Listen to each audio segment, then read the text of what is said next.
ठीक है, तो माय डियर स्टूडेंट, आपको पहले होमवर्क में शोभित ने कहा कि 8 नंबर पे डाउट है, तो श्योर हम 8 नंबर बताएंगे। केस 2 क्लास में आज करेंगे। केस 2 आपका होमवर्क नहीं था, आप केस 2 भी कर लिए क्या होमवर्क? केस 2 इसीलिए कहाँ दिए थे पूरा, वो तो उसी पेज में था लिखा हुआ, इसलिए हम आप लोग को दे दिए थे। ठीक है, क्वेश्चन नंबर 8 पे डाउट है। क्वेश्चन नंबर 8 पे डाउट है। क्वेश्चन था Fe 0.90 given rise to Fe 2O3। Fe 0.90 given rise to Fe 2O3, इसका एन फैक्टर निकालना था।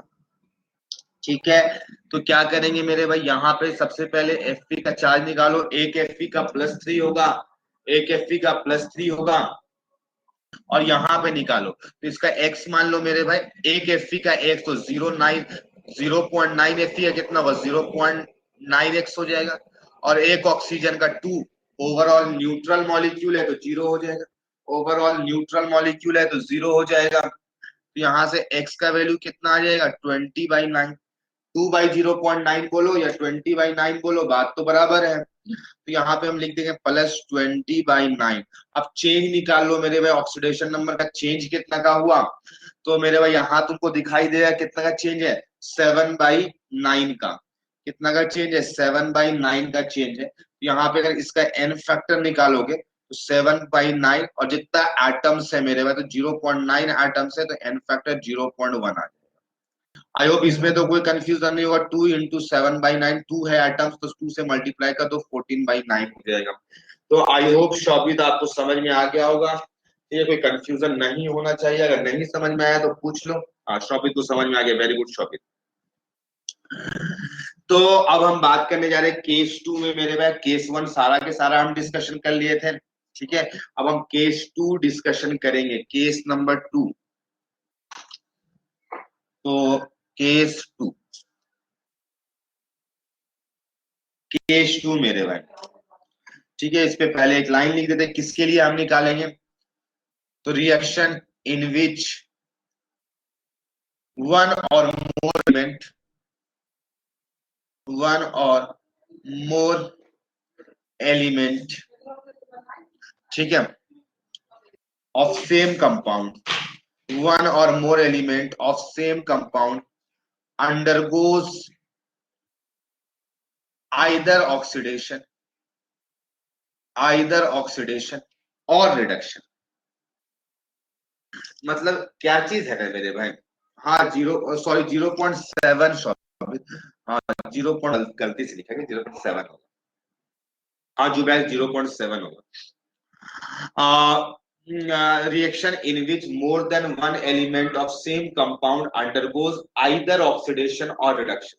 मतलब मेरे भाई कोई रिएक्शन होगा, ठीक है, कोई रिएक्शन होगा और उसमें कोई कंपाउंड होगा, कोई रिएक्शन होगा उसमें कोई कंपाउंड होगा, और उस कंपाउंड में दो एलिमेंट्स का या तो दोनों का ऑक्सीडेशन होगा या तो दोनों का रिडक्शन होगा। आइदर ऑक्सीडेशन या फिर रिडक्शन, आइदर ऑक्सीडेशन होगा या फिर रिडक्शन होगा।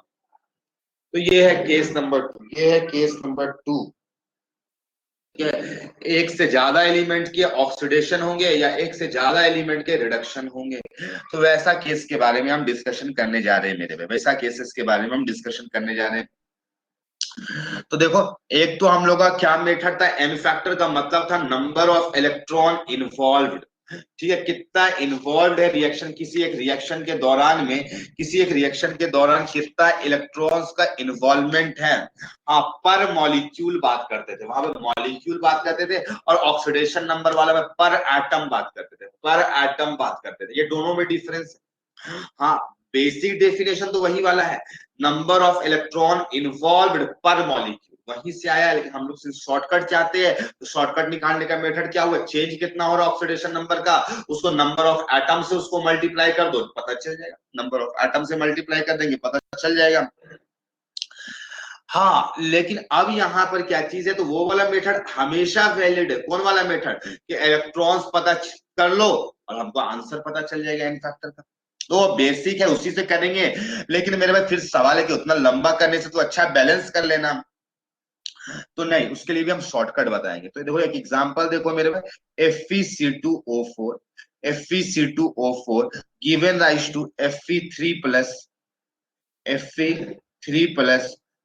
of CO2, Fe3 plus of CO2 दिए है।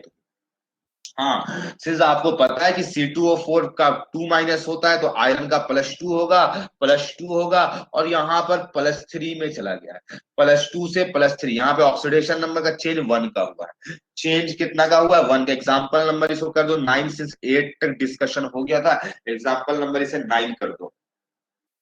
तो आयरन का भी चेंज हुआ, आयरन का क्या हुआ? ऑक्सीडेशन हुआ। और मेरे पास कार्बन का यहाँ पे +3, एक कार्बन का +3, यहाँ पे एक कार्बन का +4। चेंज कितना का हो रहा है? चेंज कितना का हो रहा है? 1 का। एक का चेंज हो रहा है। कितना का चेंज हो रहा है? एक का चेंज हो रहा है। ठीक है, एक का चेंज हो रहा है। हाँ, अब चेंज पता चल गया तो सवाल है कि इसका एन फैक्टर, सवाल बहुत बड़ा गेम है। हाँ, दोनों में ऑक्सीडेशन हुआ, दोनों केस में ऑक्सीडेशन हुआ, या तो दोनों को ऑक्सीडेशन होगा या तो दोनों का रिडक्शन होगा। हाँ, यहाँ पे आपको एग्जांपल दिखलाए हम। अब इसका एन फैक्टर कैसे निकालेंगे? तुमको अगर पहले तो एक बार चेंज होता था तो हम एक का चेंज का निकाल देते थे 1, और यहाँ पे Fe एक ही था तो एक हो जाता। मेरे में वैसा ही करना है। Fe का चेंज हुआ, 1 का चेंज हुआ, देखो आराम से। Fe का कितना चेंज हुआ? 1। और एटम्स कितना है? 1। चेंज 1 का, और Fe का एटम कितना है? 1 का। लेकिन कार्बन का भी चेंज हुआ है तो मेरे को उसको जोड़ना पड़ेगा, उसको क्या करना पड़ेगा? ऐड करना पड़ेगा। उसको क्या करेंगे? ऐड करेंगे। सवाल कैसे ऐड करेंगे? चेंज इसमें कितना का हो रहा है? 1 का। चेंज कितना का हो रहा है? 1 का चेंज हो रहा है। हाँ, कितना का एटम्स है? 2 एटम्स है तो 1 × 2, टोटल जोड़ लो 3 आ जाएगा। टोटल जोड़ लो कितना आ जाएगा? 3 आ जाएगा मेरे। हाँ, लेकिन ये तो मेन फैक्टर FeC2O4 का निकाल लिए। कोई हमसे कहेगा कि Fe3+ का निकालो, कोई कहेगा एन फैक्टर CO2 का निकालो, तो मेरे भाई उसका अभी हम लोग नहीं निकाल सकते हैं, उसका हम लोग नहीं निकाल सकते। ठीक है, उसका अभी हम लोग नहीं निकाल सकते, लेकिन उसका हम एक शॉर्टकट मेथड तुम्हें हम बता सकते हैं कि कैसे निकाल सकते हो। उसका हम एक शॉर्टकट मेथड तुम्हें हम बता सकते हैं कि कैसे निकाल सकते हो। लेकिन अभी थोड़ा सा पेशेंस रखो मेरे भाई, थोड़ा सा पेशेंस रखो, तब फिर वो वाला बताएंगे। हम बताएंगे तुम्हें, हम बताएंगे, लेकिन अभी नहीं। उसका भी शॉर्टकट है, ऐसा नहीं, लेकिन थोड़ा सा पेशेंस। हाँ, अब इसका हम ऑल्टरनेटिव मेथड, जो बेसिक डेफिनेशन है इलेक्ट्रॉन वाले से, कि ये सही निकाले या गलत निकाले ये पता चलाना पड़ेगा। तो मेरे में ऑल्टरनेटिव निकालने का तो मेथड तुमको आसान यही है कि कैसे निकालना। चेंज निकाल लो, जितना एटम से उसको मल्टीप्लाई। लेकिन हाँ, ये सही है या गलत है तुमको एक बार प्रूफ करके दिखलाना पड़ेगा। तो सवाल है कैसे प्रूफ करेंगे? तो मेरे भाई फिर से लिखो reaction. FeC2O4 given rise to Fe3+ मेरे भाई CO2। ठीक है, लिख लिए। यहाँ पे सबसे पहले एटम्स को बैलेंस करो, याद करो उसमें भी एटम्स को बैलेंस किए थे जब इलेक्ट्रॉन वाला बात करते। तो इलेक्ट्रॉन जब भी बात करेंगे तो एटम्स को बैलेंस करना पड़ेगा। एटम्स को बैलेंस करो और चार्ज को बैलेंस करो, एटम्स को बैलेंस करो और चार्ज को बैलेंस करो। Fe का एक एटम, इधर भी एक एटम, कार्बन का 2 एटम्स, 2 एटम, 2 CO2 4। हाँ, यहां तक हो गया मेरे भाई, यहां तक हो गया। अब सिंस यहाँ पे 3+ है, यहाँ पर 3+ है, और यहाँ पे 3 इलेक्ट्रॉन्स ऐड कर दो, 3 इलेक्ट्रॉन्स ऐड कर दो, 3 इलेक्ट्रॉन्स ऐड कर दो। क्यों ऐड किए? क्योंकि इधर नेट चार्ज 0 है, इधर नेट चार्ज +3 था, तो हमको न्यूट्रलाइज करना था, 3 इलेक्ट्रॉन ऐड कर। इसमें कितना, इसके लिए कितना इलेक्ट्रॉन? एक मॉलिक्यूल, पूरा एक मॉलिक्यूल है, इसके लिए कितना का चेंज हुआ इलेक्ट्रॉन का? 3 का हुआ तो 3 हो जाएगा मेरे भाई। इसके लिए भी तो 3 का ही है, पर मॉलिक्यूल 3 है। इसके लिए कि 2 CO2 के लिए 3 है, तो एक CO2 के लिए कितना होगा? 3/2। एक CO2 के लिए कितना होगा? 3/2 होगा। एक CO2 के लिए कितना होगा मेरे भाई? तो 3/2। हाँ, अगर तुमको यहां पर से कुछ दिख रहा है, इसका 3 है तो इसका भी 3 है, इसका 3/2 है। तो कैसे करेंगे? तो तुम कर सकते हो मेरे भाई। अगर इसका 3 है ना मेरे भाई, तो सोचो इसका जितना था, इसका जितना मॉलिक्यूल था, कितना मॉलिक्यूल था? एक मॉलिक्यूल था, इसका भी एक ही मॉलिक्यूल है, तो इसका भी 3 होगा इनफैक्ट। इसका 3 है क्योंकि ये पूरा रिएक्शन तो एक ही है, इलेक्ट्रॉन का चेंज सबके लिए बराबर होगा, तो इसका 3 आया तो इसका भी 3 आता। लेकिन हाँ, इसका कितना है? फिर कह देते सर इसका भी तो उतना ही है। नहीं मेरे भाई, यहाँ पे 2 कार्बन था, यहाँ पे आधा है, यहाँ पे 2 कार्बन है, इसके यहाँ पे आधा है, तो क्या करना पड़ता? तुमको बोलना पड़ता कि यहाँ पे 2 CO2 लिखते। कितना लिखते? 2 CO2 लिखना चाहिए था हमें नॉर्मली। तो यहाँ पे 2 मॉलिक्यूल के लिए 3 का चेंज हुआ, तो एक के लिए 3/2। तो तुम ऐसे सोच सकते हो, लेकिन हम तुम्हें सच सच बताना चाहेंगे, हमें प्रोडक्ट से कोई मतलब नहीं होता। इन जनरल बहुत सारे क्वेश्चन ऐसे होते हैं जिसमें हमको प्रोडक्ट का क्या एन फैक्टर होगा उससे हम कोई मतलब नहीं रखते हैं, उससे हम कोई मतलब नहीं रखते हैं। ठीक है, आई होप बात समझ में आ गई होगी आपको अच्छे तरीके से। हाँ, लेकिन अगर इन लोग दोनों का निकालने के लिए कभी प्रोडक्ट का पूछते तो यही मेथड से निकाल सकते हो, और नहीं तो जो अभी तुम्हें शॉर्टकट बताया कि पर मॉलिक्यूल निकालो, इसका भी 3 चेंज होगा तो इसका भी 3 होगा, एक मॉलिक्यूल तो इसका भी एन फैक्टर 3, लेकिन इसमें बैलेंस सोचना पड़ेगा। इसमें 2 CO2 आएगा तो 3 तो एक CO2 के 2 CO2 के लिए, एक के लिए कितना होगा वो निकाल लेते। तो ऐसा कर सकते हो, कोई दिक्कत नहीं है और कोई मुश्किल भी नहीं है मेरे में। हाँ, लेकिन वो सेकंड मेथड हर जगह पे वैलिड है, ऐसा नहीं है, उस सेकंड मेथड ही मेन मेथड है मेरे में, लेकिन हम लोग सिर्फ आसान करने के लिए वैसा काम करते हैं। तो चलो हम तुम्हें एक प्रश्न देते हैं, तुम लोग उसका जवाब देना हमें कि सर कितना होगा इसका एन फैक्टर। तो सिंस क्वेश्चन नंबर 9 तक हुआ, क्वेश्चन नंबर 10 ले लो मेरे भाई। Cu3P है, Cu3P है, इसका ऑक्सीडेशन नंबर निकालने के लिए भी हम सिखा चुके हैं, और यहाँ पे Cu2 प्लस और साथ में H3PO4 में कन्वर्ट हुआ है, साथ में H3PO4 में कन्वर्ट हुआ है, या फिर PO4 3 माइनस भी लिख सकते हो, या फिर PO4 3 माइनस भी लिख सकते हो। तो हमें बताओ कॉमा देकर के तीनों का एन फैक्टर, तीनों का एन फैक्टर बताओ जल्दी से।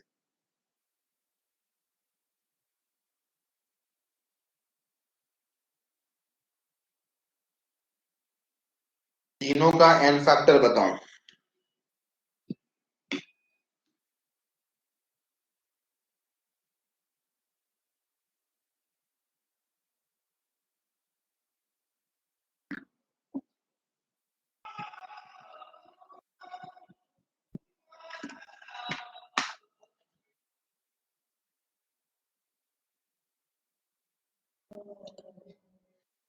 बना किसी का?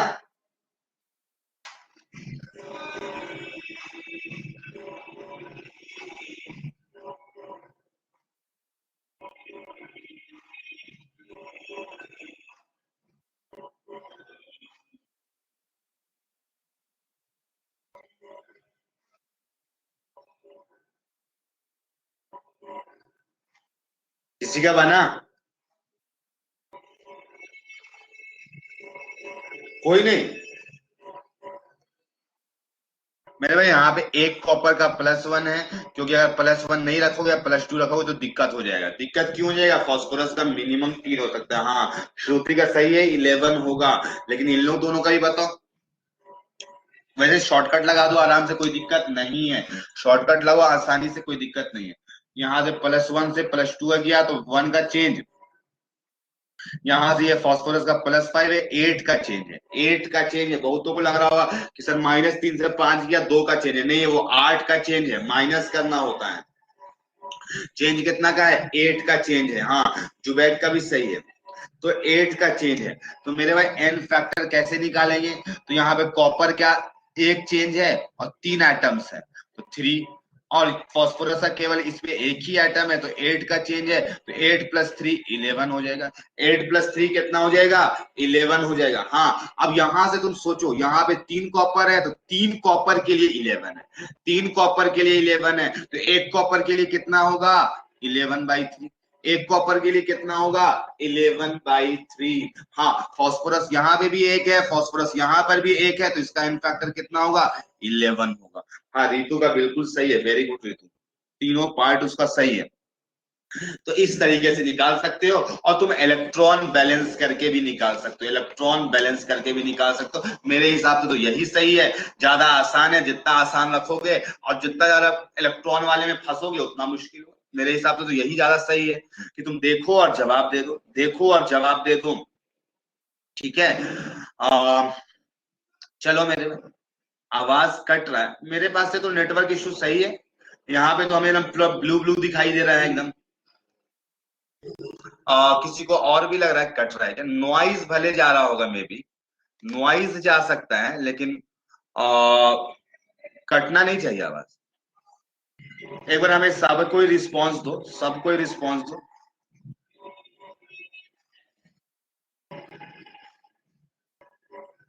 एक बार जल्दी से रिस्पांस दो कि मेरे ऑडियो क्लियर है, यस या नो, ताकि हम आगे बढ़ सके।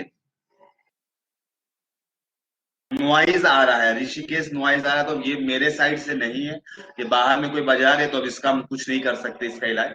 ठीक है, क्लियर है ना? बस मेरी आवाज आप तक पहुंचनी चाहिए। ठीक है, फिर भी हम थोड़ा सा कोशिश करते हैं नॉइज को मिनिमाइज करवाने का।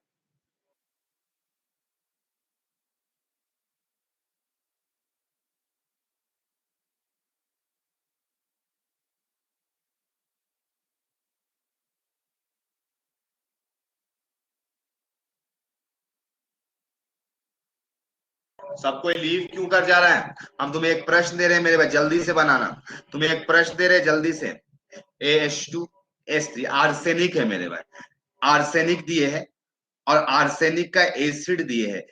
ठीक है, आर्सेनिक का एक एसिड दिए और SO2 दे दिए है। तो मेरे भाई सबका एन फैक्टर बताओ तो, सबका एन फैक्टर बताओ तो।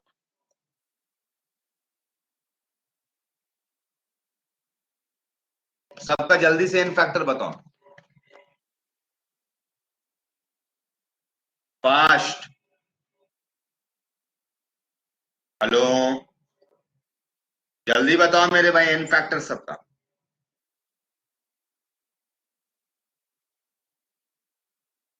जल्दी से बताओ, आर्सेनिक वाला का बताओ जल्दी से एन फैक्टर सबका, तीनों का बताओ, फास्ट। सबको ही बता सकते हो मेरे भाई, सबको ही बता सकते हो। देखते हैं सबसे पहले कौन बताता है।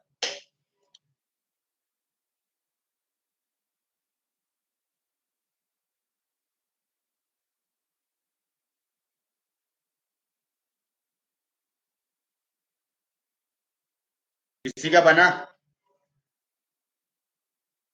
बहुत स्लो बना रहे हो तुम लोग।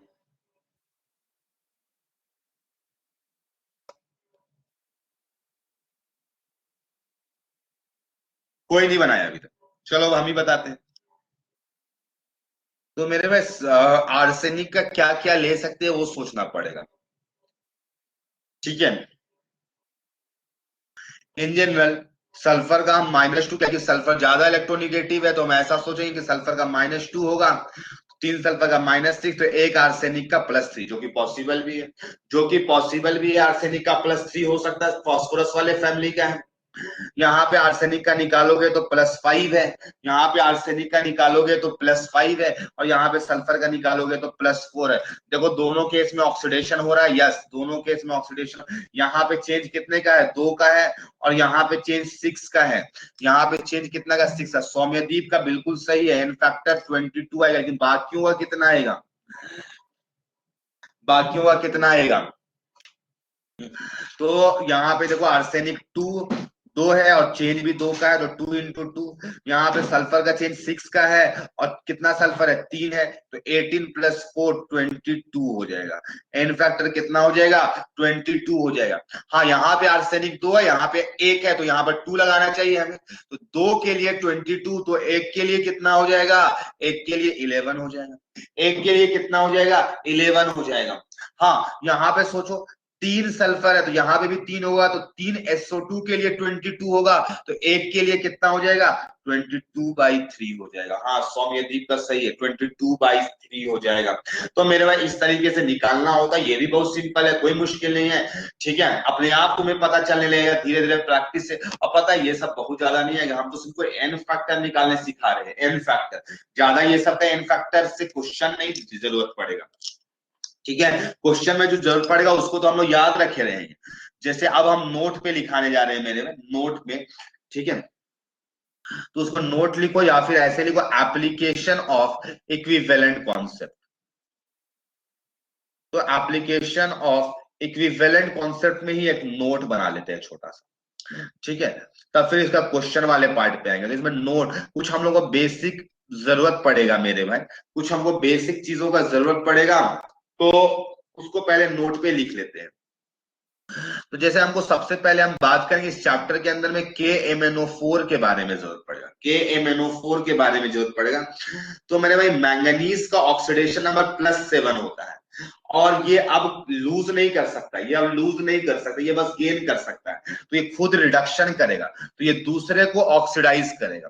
तो इसे बोला जाता है स्ट्रॉन्ग ऑक्सीडाइजिंग एजेंट। ये दूसरे को ऑक्सीडाइज करेगा, strong oxidising agent. Oxidising agent किसे कहते हैं? जो दूसरे को ऑक्सीडाइज करता है। एजेंट है, एजेंट का मतलब होता है वो दूसरे को करवाता है, ठीक है। And it self gate reduced, और खुद का रिडक्शन होगा, and it self gate reduced.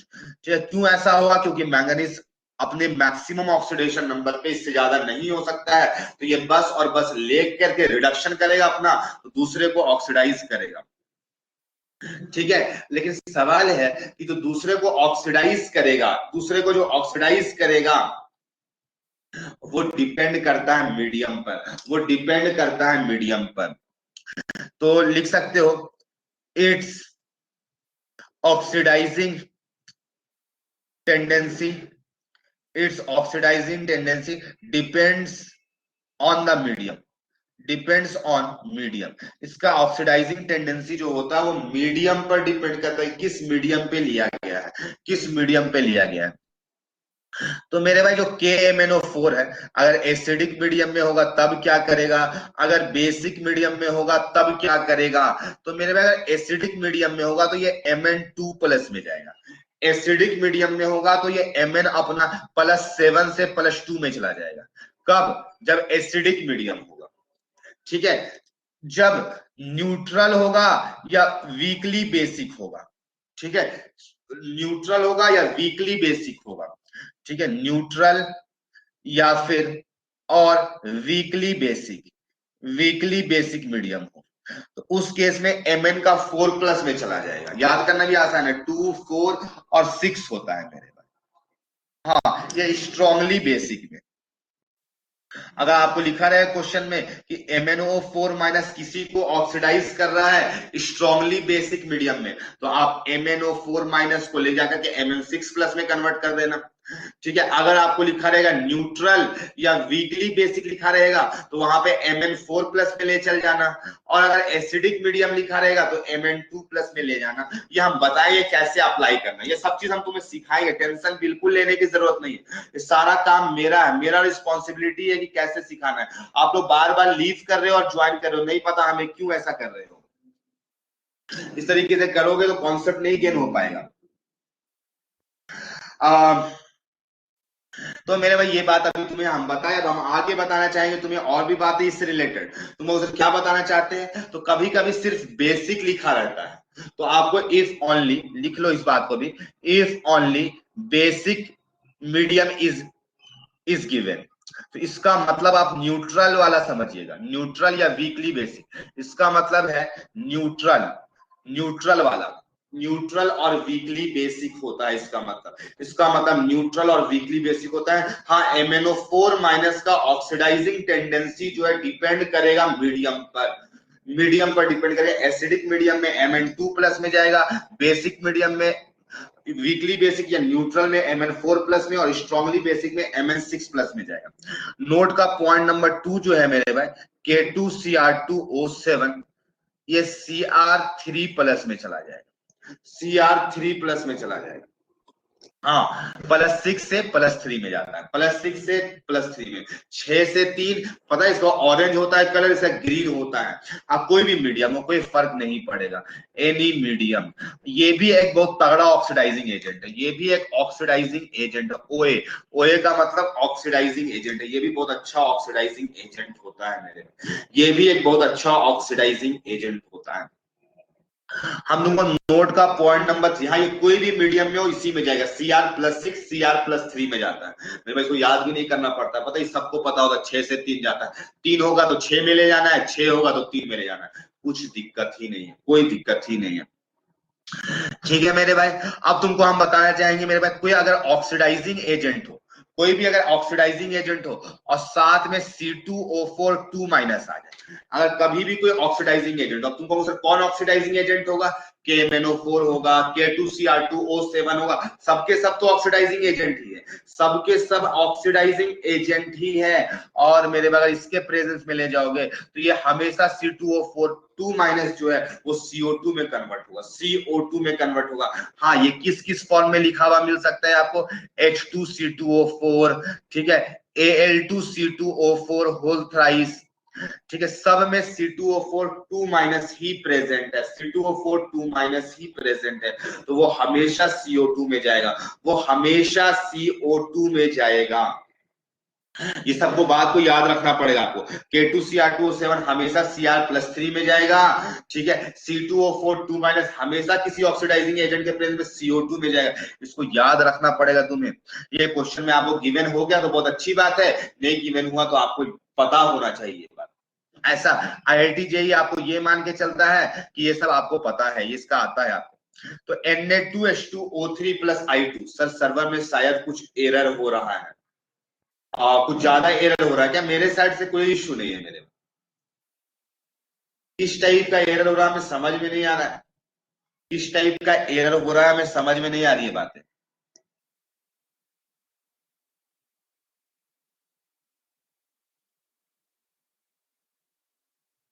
थोड़ा जल्दी बताएं, लेट मत करो लिखने में। अच्छा, डिस्कनेक्ट हो जा रहा है, अपने आप डिस्कनेक्ट हो जा रहा है क्या?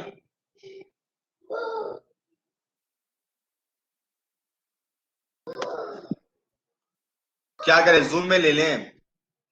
क्या करें, क्लासेस जूम में ले लें?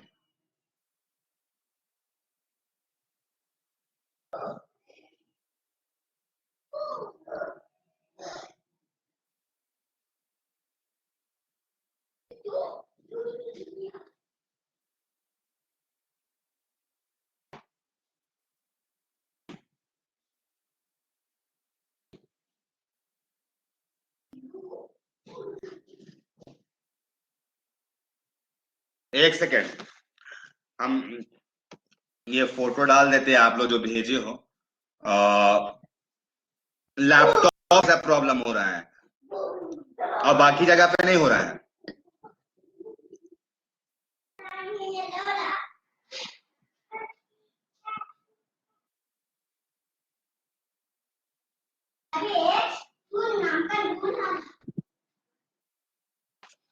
लैपटॉप वाले केस में फोन में भी हो रहा है, फोन में भी हो रहा है।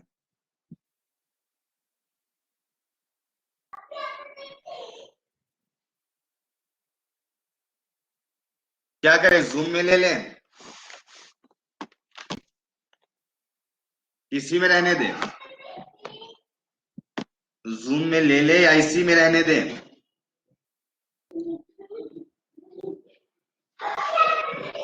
फोन में नहीं हो रहा है, फोन में भी नहीं, किसी का फोन में हो रहा है, किसी का फोन में नहीं भी हो रहा है।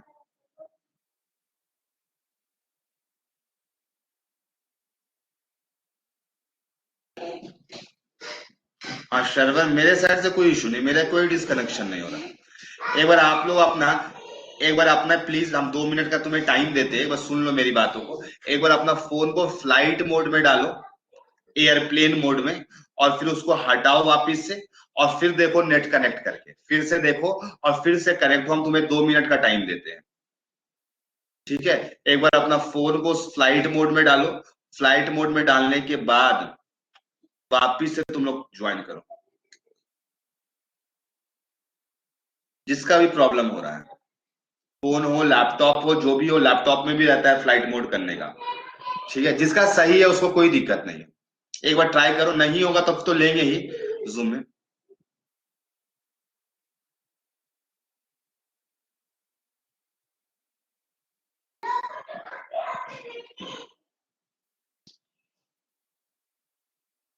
नहीं होगा तो हम करेंगे ही।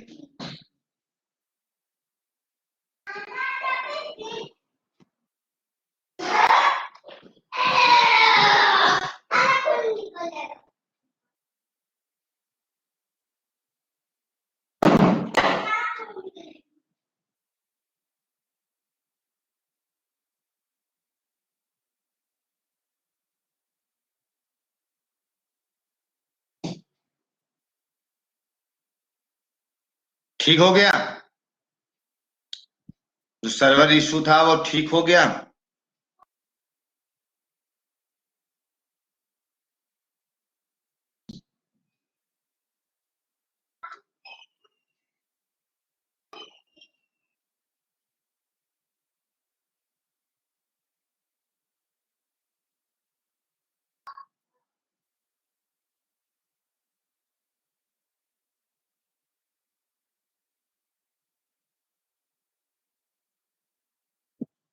अब ठीक है सबका? जो लोग बोल रहे थे उतना देर से कि सर मेरा फोन में इश्यू है, फोन में भी श्रुति क्लियर है सब कुछ अब?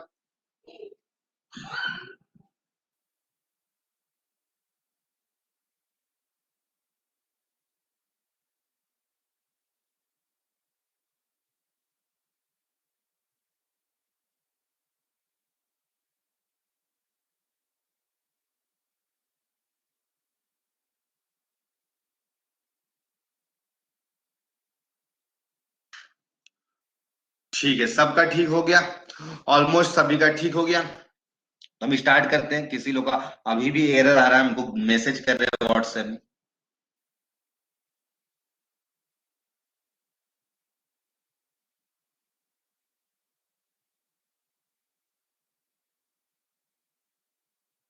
ठीक है, तो आई होप अब किसी को कुछ इश्यू नहीं होगा। देखो होता है कभी कभी, बहुत सारा तरह का इश्यू रहता है, अपने साइड से भी नेटवर्क इश्यू रहता है।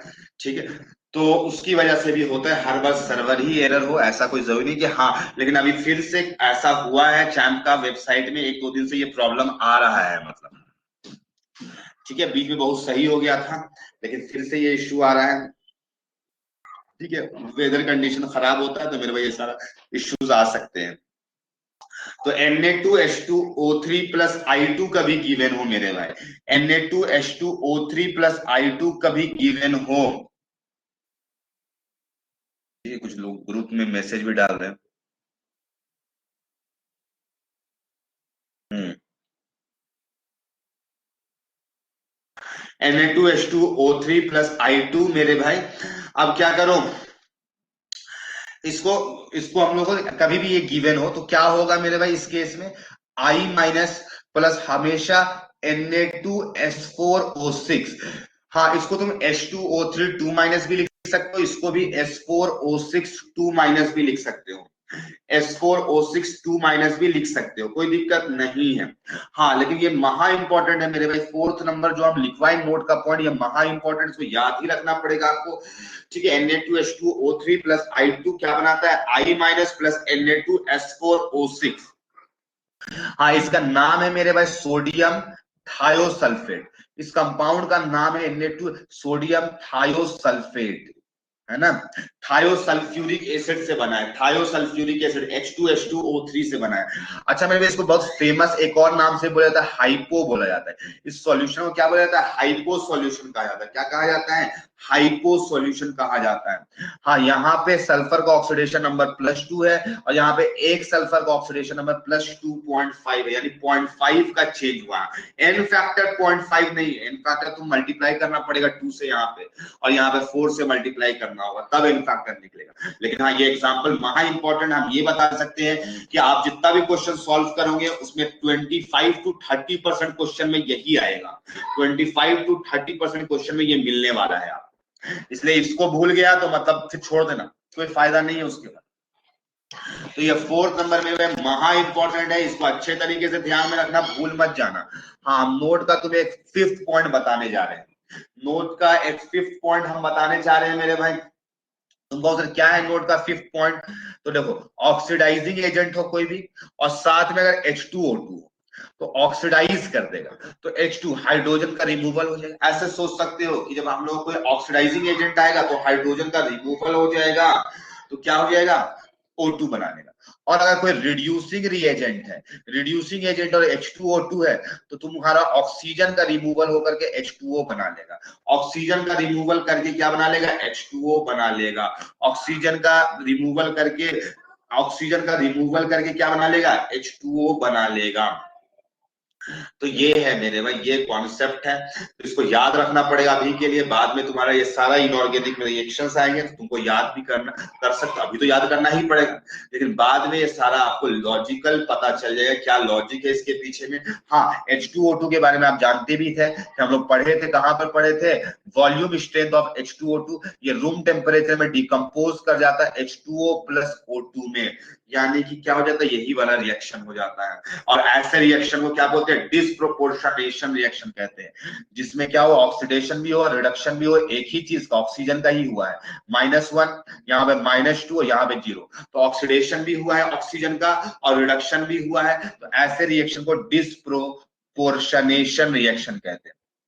हाँ, ऐसे रिएक्शन का भी हम लोग एन फैक्टर निकालने के लिए सिखाएंगे तुम्हें, ऐसे भी, ठीक है, ऐसे भी रिएक्शन का क्या हम सिखाएंगे तुम्हें, ठीक है,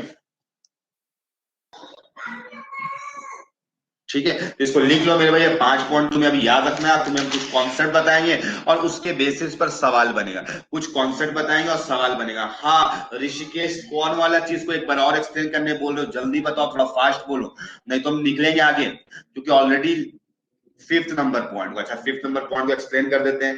देखो मेरे में कोई ऑक्सीडाइजिंग एजेंट हो, कौन होगा ऑक्सीडाइजिंग एजेंट, KMnO4 होगा, K2Cr2O7 होगा, तो मेरे में अगर H2O2 लेंगे तो वो ऑक्सीडाइज होकर के O2 बना देगा, क्या बना देगा, H2O2 O2 में कन्वर्ट हो जाएगा, और रिड्यूसिंग रिएजेंट होगा तो H2O2 रहेगा तो वहां पर H2O में कन्वर्ट होगा। अभी तुमको ये रिएक्शन को याद रखना है, याद रखना है, ठीक है। हाँ, हम लोग ऐसा ही बताए थे कि H2O2 किस में ब्रेक कर जाता है, डिकम्पोज कर जाता है H2O प्लस O2 में, तो ये इसके प्रेजेंस में भी कर जाता है, इसके प्रेजेंस में भी कर सकता है। एक और दो को भी साथ में बता दीजिए, फर्स्ट को शॉर्ट में बताइए, कनेक्शन एरर के कारण नहीं कर पाए, ठीक है, हम जल्दी से एक्सप्लेन कर देते हैं वापस से फर्स्ट और सेकंड पॉइंट। मेरे भाई KMnO4 है, KMnO4 है, ये मेरे भाई +7 ऑक्सीडेशन नंबर पे, और Mn का इससे ज्यादा ऑक्सीडेशन नंबर नहीं पॉसिबल है, नहीं पॉसिबल है, यानी मैक्सिमम इतना ही इलेक्ट्रॉन्स को लूज कर सकता है, मैक्सिमम। तो अब सवाल क्या कर सकता है, गेन तो कर सकता है ना मेरे भाई, गेन कर सकता है, तो गेन अलग अलग मीडियम में अलग अलग करता है। क्वेश्चन में आपको आएगा कि एसिडिक मीडियम है तो Mn+7 को क्या में ले जाना, Mn2+ में, अभी सिखाएंगे सब कुछ। अगर बेसिक मीडियम है, वीकली बेसिक या न्यूट्रल है तो Mn4+ में, और अगर स्ट्रांगली बेसिक है तो Mn6+ में ले जाना है। समझ में आया, ये चीज आपको पता होना चाहिए। हाँ, K2Cr2O7 है, K2Cr2O7 है तो वो +6 से +3 में जाएगा, कभी Cr3+ है तो उसको +6 में ले जाना, बस 6 से 3 चलेगा, कोई भी मीडियम हो, कोई मीडियम से कोई मतलब नहीं है, मीडियम से कोई मतलब नहीं है। और थर्ड वाला C2O4 2- इस फॉर्मेट में मिले, इस फॉर्मेट में लिखा मिले, या कोई और फॉर्मेट में लिखा रहे, कोई भी ऑक्सीडाइजिंग एजेंट हो, लाइक ऑक्सीडाइजिंग एजेंट K2Cr2O7 हो सकता है, KMnO4 हो सकता है, वो हमेशा CO2 में जाएगा, वो हमेशा CO2 में जाएगा,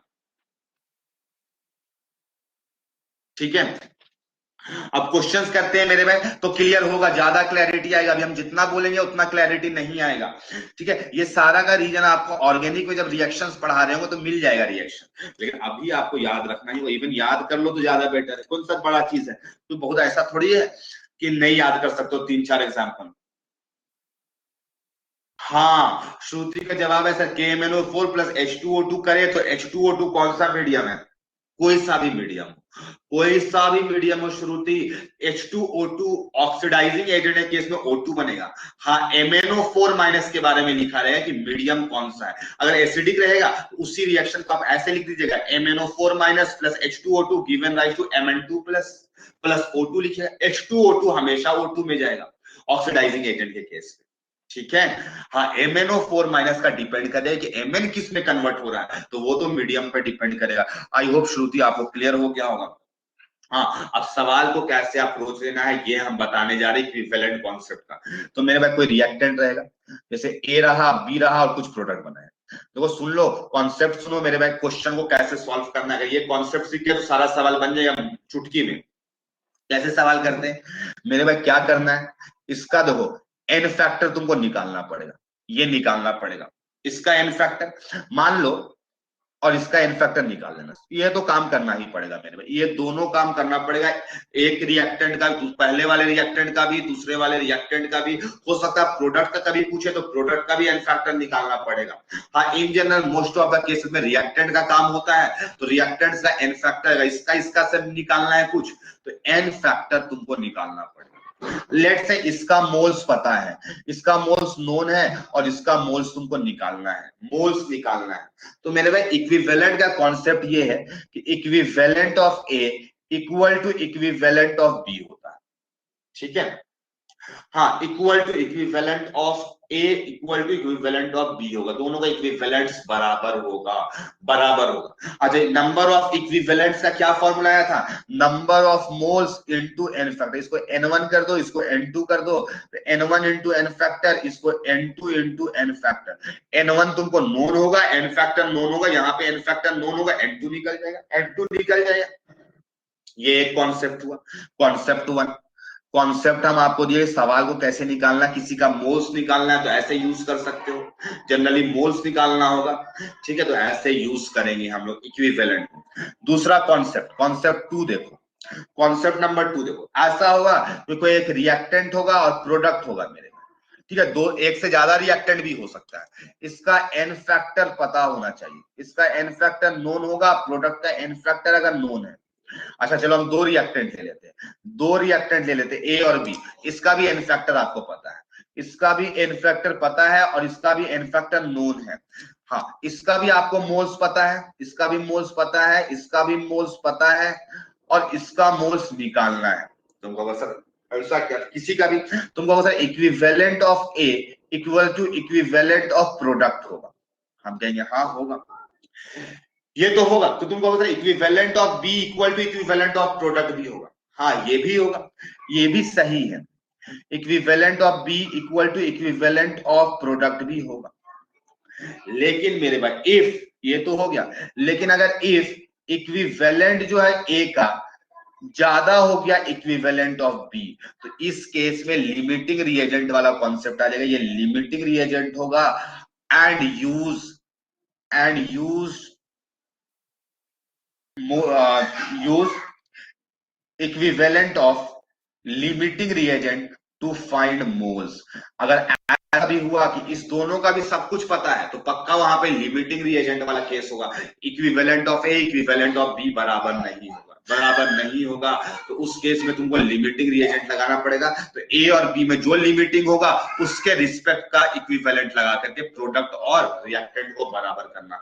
आई होप तुम्हें जो बात है वो समझ में आ गया होगा। तुम्हें प्रश्न देते हैं और वो प्रश्न को अब बनाना, ठीक है, बस इक्विवेलेंट को बराबर करना होगा। मोस्ट ऑफ द केसेस में लिमिटिंग रिएजेंट नहीं आएगा आपका, नॉर्मली आएगा, तो आप किसी को भी किसी के बराबर कर देना, कोई मुश्किल नहीं होगा। लेकिन हम अभी तुम्हें कुछ ऐसे प्रश्न देंगे जिसमें लिमिटिंग रिएजेंट का यूज होगा। तो मेरे फटाफट सवाल बनाओ, कैलकुलेट द मोल्स। अच्छा मेरे भाई सब कोई तो प्रेजेंट है, सब कोई तो प्रेजेंट है, ऑलमोस्ट सारे लोग प्रेजेंट हो। कल जो क्लासेस है, कल 3:30 बजे से क्लासेस होगी मेरी। कल जो केमिस्ट्री की क्लासेस है वो 3:30 बजे से होगी। सब सुन लिए? यस या नो चैट में बताओ हमें। कल जो केमिस्ट्री की क्लासेस होगी वो 3:30 बजे होगी। हाँ, 3:30 से 5:30 तक नहीं है क्लासेस, ठीक है। तो calculate the moles of KMnO4 required to oxidize 180 gram H2C2O4। हाँ, हम H2C2O4 का हम शॉर्ट में बता देते कि इसका मॉलिक्यूलर मास भी 180 होता है, 180 होता है मेरे भाई, ठीक है, ताकि तुमको ज्यादा टाइम नहीं लगे। मॉलिक्यूलर मास H2C2O4 का 180 होता है। हाँ, मीडियम दिया हुआ है acidic medium. Moles and volume of CO2 produced at STP। बनाओ, अब क्वेश्चन को बनाओ। तुम्हारे रिएक्शन में सब कुछ गिवन है, तुमको सब कुछ आता है, यहाँ पर एवरीथिंग यू नो। कुछ ऐसा नहीं है तो हमको बताओ कि KMnO4 का कितना रिक्वायर्ड होगा मोल्स, और हमको CO2 का कितना मोल्स मिलेगा, CO2 का कितना मोल्स मिलेगा, ठीक है। सब चीज तुम्हें बताना है, सब चीज तुम्हें बताना है।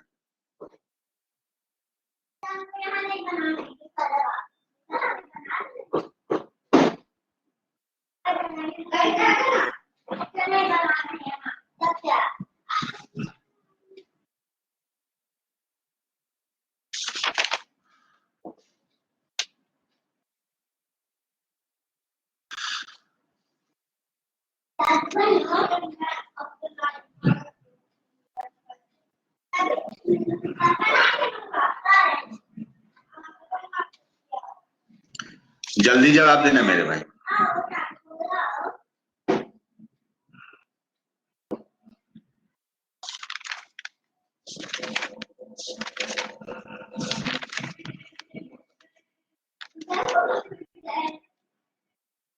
जिसका बन जाएगा वो चार्ट पे जवाब लिखेगा।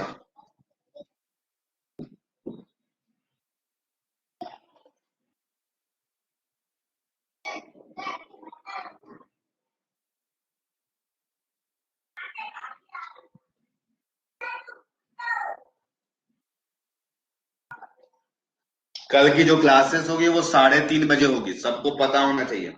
कल 3:30 बजे क्लासेस लेंगे हम, ठीक है।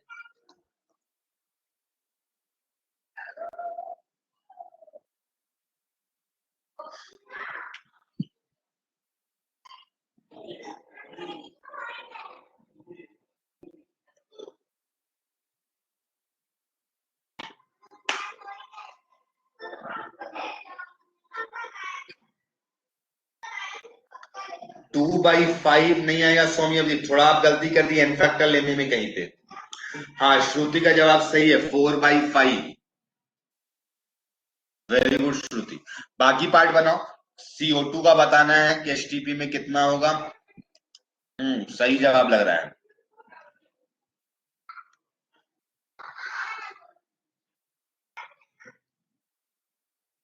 44.8 ना होगा श्रुति, 2 मोल्स आया होगा शायद। नहीं, 44.8 नहीं आएगा, कुछ गड़बड़ की है आप, एन फैक्टर लेने में गलती कर दी है। 44 पॉइंट नहीं, 2 मोल्स नहीं आएगा। चलो मेरे पास सॉल्यूशन पार्ट में आओ। KMnO4 है और मीडियम आपको एसिडिक मीडियम लिखा हुआ है, साथ में रिएक्शन H2CO4 है, एक ऑक्सीडाइजिंग एजेंट है और KMnO4 है। क्या बना देगा एसिडिक मीडियम में Mn2 प्लस, और ये तो CO2 में जाएगा। Mn+7 से +2 में गया तो n फैक्टर 5 हो गया। यहाँ पे +3 से +4 में गया, चेंज 1 का है तो 2 हो जाएगा, क्योंकि यहाँ पे 2 कार्बन एटम्स है। सिंस हमको इससे भी मतलब है तो इसका भी निकालो, एक का चेंज है तो n फैक्टर 1 हो जाएगा, n फैक्टर 1 हो जाएगा। नहीं सोचिए 22.4 भी नहीं होगा, 4 मोल्स आएगा आंसर, ठीक है।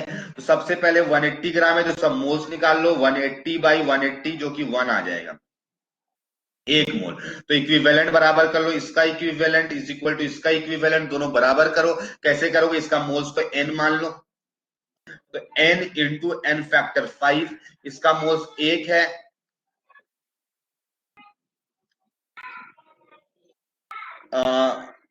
सॉरी मेरे भाई, यहाँ मॉलिक्यूलर मास इसका 90 होता है, थोड़ा सही कर लेना, हम ही गलती बता दी थी, मॉलिक्यूलर मास 180 होता है, ठीक है। 180 नहीं होता, 90 होता है, सॉरी। तो यहाँ पे 2 मोल आ जाएगा, तो 2 मोल इंटू n फैक्टर 2 आ जाएगा, तो नंबर ऑफ मोल्स 4/5 आएगा, 4/5 मोल्स आएगा, ठीक है, 4/5 मोल्स आएगा।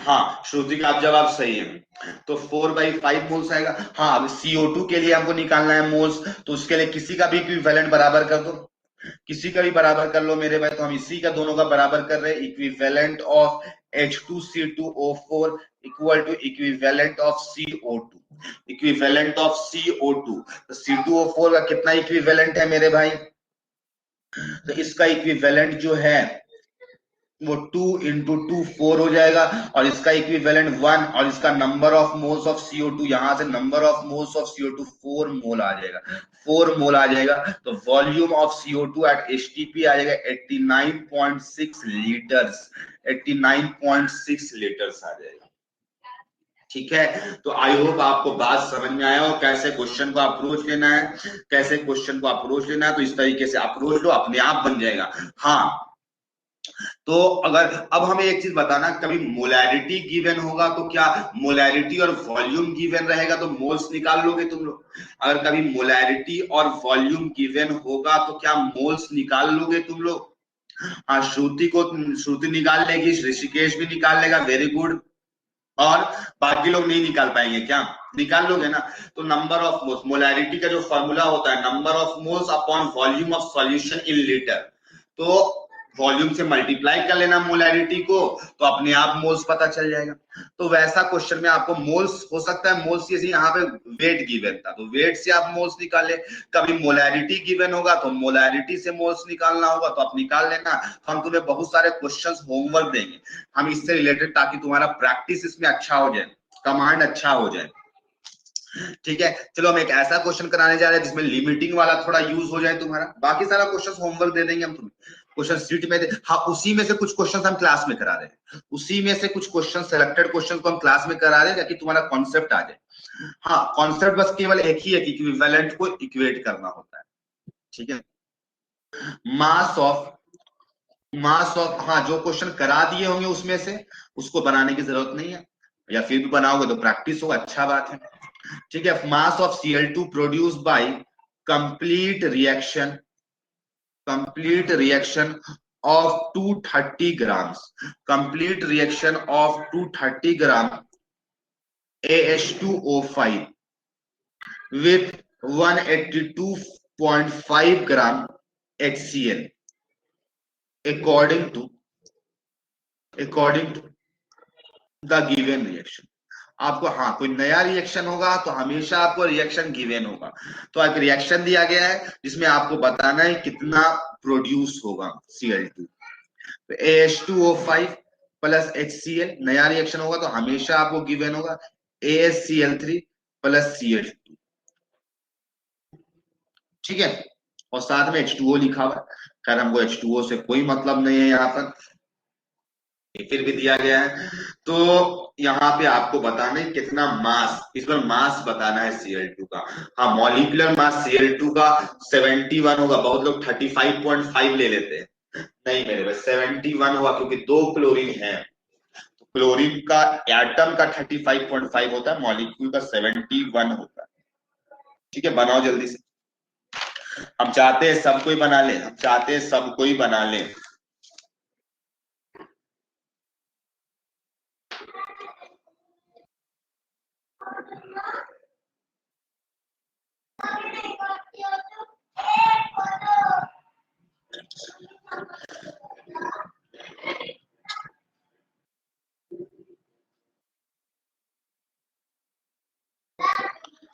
एएस का मॉलिक्यूलर मास को आपको जरूरत पड़ रहा है, एएस का आपको मॉलिक्यूलर मास का जरूरत पड़ रहा है।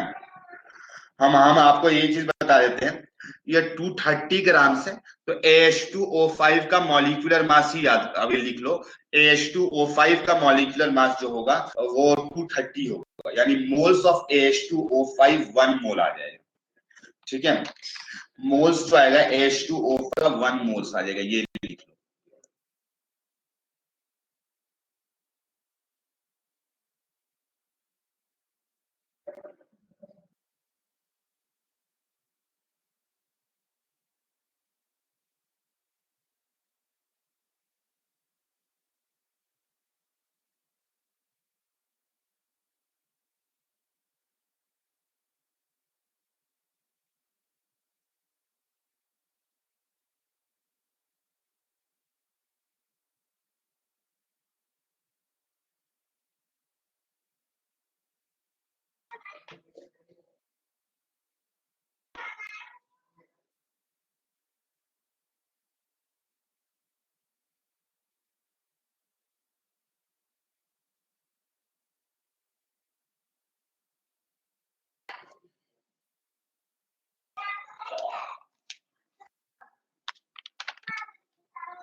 177.5 Cl2 का मास।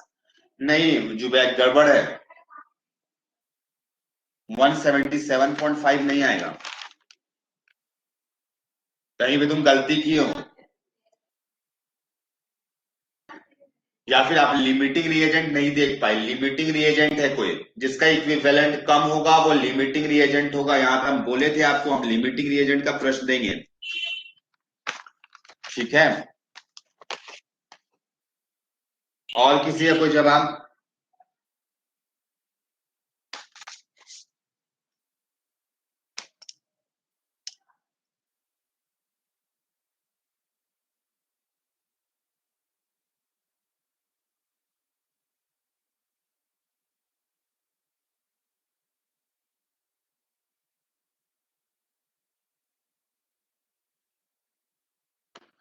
कोई नहीं जवाब दे रहा है। चलो अब हम ही को जवाब देना पड़ेगा फिर। H2O5 है प्लस HCl है, given rise to Cl2 plus ASCl3 है प्लस H2O आपको गिवन है। तो सबसे पहले तो अपना काम है कि एन फैक्टर निकालो। तो यहाँ पे एन फैक्टर 10/2 +5 में है, यहाँ पे +3 में है, और क्लोरीन यहाँ पे 0 में है, यहाँ पे -1 में है। तो यहाँ पे चेंज 1 का आया और यहाँ पे चेंज 2 का आया। तो एन फैक्टर कितना का हुआ? 4 का हो गया। एन फैक्टर यहाँ पे 1 का, या 1 से मल्टीप्लाई करो, Cl2 का एन फैक्टर 2 हो जाएगा, क्योंकि 2 क्लोरीन एटम्स है। हाँ, सुदीप का जवाब सही है, श्रुति का जवाब सही है, सौम्यदीप का सही है, वेरी गुड। तो पहले तो सिर्फ इसका मोल्स भी आपको पता, आप मोल्स निकालोगे 230/230, जो कि 1 मोल आ जाएगा, 1 मोल आ जाएगा। इसका कितना दिया हुआ था आपको? 182.5 ग्राम दिए थे। HCl का मॉलिक्यूलर मास 36.5, तो ये 3 5 15 हो जाएगा, ये 5 मोल्स आ जाएगा मेरे में, इसका 5 मोल हो जाएगा। तो इसका इक्विवेलेंट निकालोगे तो 4, और इसका इक्विवेलेंट निकालोगे तो 5 आ जाएगा। तो इसका मतलब ये लिमिटिंग रिएजेंट है, जिसका कम इक्विवेलेंट होगा वो लिमिटिंग रिएजेंट होगा। तो इसके अकॉर्डिंगली इसका इक्वेट करना होगा, यानी 4 is equal to equivalent of Cl2 हो जाएगा। अब इक्विवेलेंट है तो 4, और यहाँ पे number of moles of Cl2 into N factor 2 है, तो यहाँ से नंबर ऑफ मोल्स 2 आ जाएगा। नंबर ऑफ मोल्स 2 आ जाएगा तो वेट कितना आ जाएगा? 142 ग्राम्स आ जाएगा। 71 इंटू 2 142 हो जाएगा। तो मेरे भाई ये कॉन्सेप्ट था जो तुम्हें हम सिखाए। तुम्हें कुछ 5-7 प्रश्न होमवर्क रहेगा इससे रिलेटेड, 5-7 प्रश्न आपको होमवर्क रहेगा। अब तुम्हें एक छोटा सा एक कॉन्सेप्ट और देंगे, और उस बेसिस पर सवाल बनेगा, उस बेसिस पर अभी सवाल बनेगा तुम्हारा एक सवाल, फिर बीच बीच में कॉन्सेप्ट मिलते रहेगा। हम अब तक 2 कॉन्सेप्ट तुम्हें दे चुके हैं सवाल बनाने का, ये कॉन्सेप्ट नंबर हम 3 देने जा रहे हैं, कॉन्सेप्ट नंबर 3 देने जा रहे हैं तुम्हें। ठीक है, तो अब वो कैसा होगा ना, एक मिक्सचर रहेगा मेरे में। कैसा सवाल मिल सकता है तुम्हें कि एक मिक्सचर हो, तुम्हें एक मिक्सचर दिया रहे A+B, ए कोई एक सब्सटेंस होगा, बी कोई सब्सटेंस होगा, और उसको सी से रिएक्ट कराया गया और कुछ प्रोडक्ट बन रहा है, और कुछ प्रोडक्ट मिला। A+B कोई मिक्सचर है, और मिक्सचर ये भी इससे रिएक्ट कर सकता है, ये भी रिएक्ट कर सकता है, हो सकता है इसमें से कोई एक ही रिएक्ट करे, डिपेंड करता है, दोनों भी रिएक्ट कर सकता है सी के साथ में, केवल एक भी रिएक्ट कर सकता है, कुछ भी हो सकता है। ठीक है, हमें कोई मतलब नहीं, दोनों भी कर जाए, हम दोनों को लेके करेंगे, अगर नहीं करेगा तो कोई मतलब नहीं। तो मेरे भाई लेट से हम ऐसा सोचते हैं कि सी जो है, सी का कुछ मोल्स है एन, सी का जो मोल्स है टोटल एन मोल्स है सी का, वो N1 मोल्स, जैसे मान लो 5 मोल्स है, तो हो सकता है 2 मोल्स सी का ए के साथ में रिएक्शन करे, और 3 मोल्स बी के साथ में रिएक्शन करे, 3 मोल्स बी के साथ में रिएक्शन करे, ऐसा हो सकता है ना। तो मेरे भाई ऐसा बात करें, n is equal to N1 plus N2, N1 moles जो है ए के साथ में रिएक्शन करेगा, N2 मोल्स जो है बी के साथ में रिएक्शन करेगा। ठीक है, इसके साथ में कितना मोल्स रिएक्ट कर रहा है? N1 मोल्स, इसके साथ में कितना रिएक्ट कर रहा है? N2 मोल्स कर रहा है। तो हम अगर इक्विवेलेंट ऑफ सी लिखे तो N1 प्लस N2, और लेट से एन फैक्टर इसका एन फैक्टर जो है NFC लिख दिए, इसका एन फैक्टर NFA लिख दिए, इसका एन फैक्टर को NFB लिख दिए। ठीक है, तो इक्विवेलेंट ऑफ सी कितना हो जाएगा? इंटू NFC हो जाएगा, इंटू NFC हो जाएगा। है ना। ये इक्विवेलेंट ऑफ सी हो गया। इक्विवेलेंट ऑफ ए कितना हो जाएगा मेरे में, तो ए का मोल्स जो कि रिएक्शन में कुछ कर रहा हो, कुछ मोल्स, ठीक है, कुछ मोल्स रिएक्ट कर रहा होगा। एन, एन लिखा हुआ है यहाँ पे, तो एन लिखना अच्छी बात है नहीं, N A into N F A लिख दो। इक्विवेलेंट ऑफ बी कितना लिख सकते हो, N B into N F B लिख सकते हो। हाँ, टोटल कितना रिएक्शन कर रहा है, टोटल कितना रिएक्शन कर रहा है, इस बात पे हमको करना है, टोटल कितना रिएक्शन कर रहा है। तो सी जो है पूरा पूरा ए के साथ भी रिएक्ट करेगा और बी के साथ में भी रिएक्ट करेगा, ए के साथ में भी रिएक्ट करेगा और बी के साथ में भी रिएक्शन करेगा।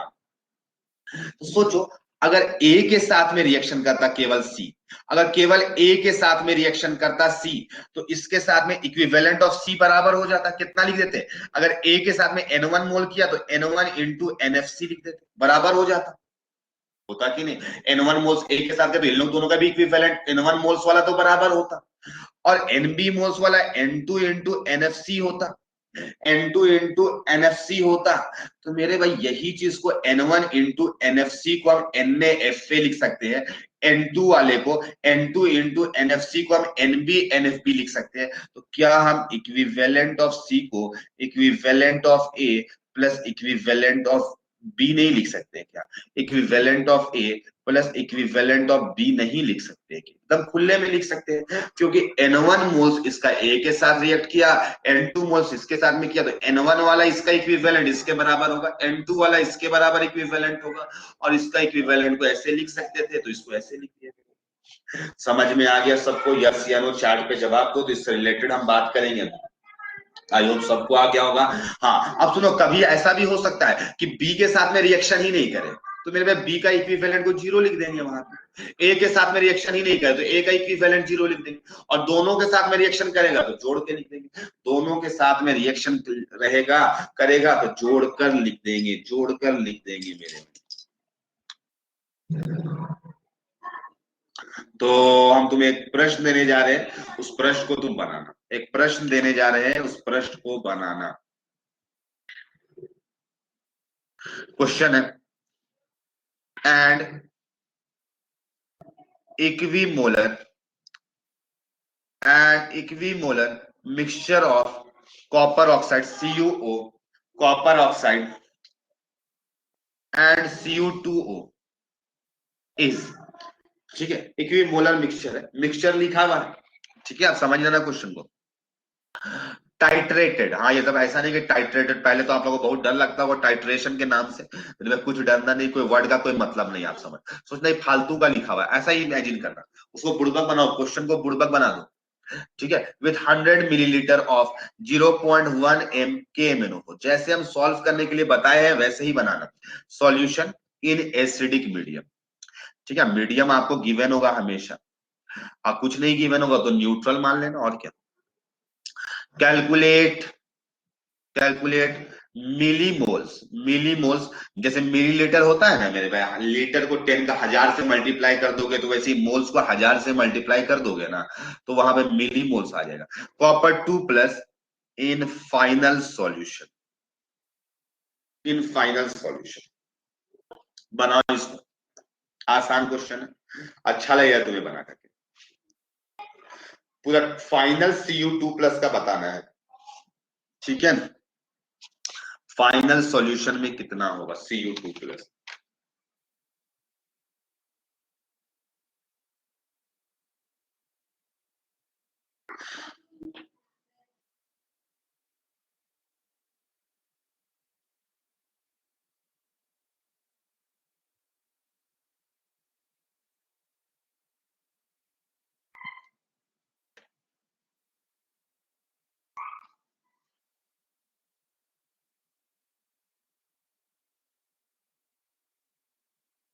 हो गया।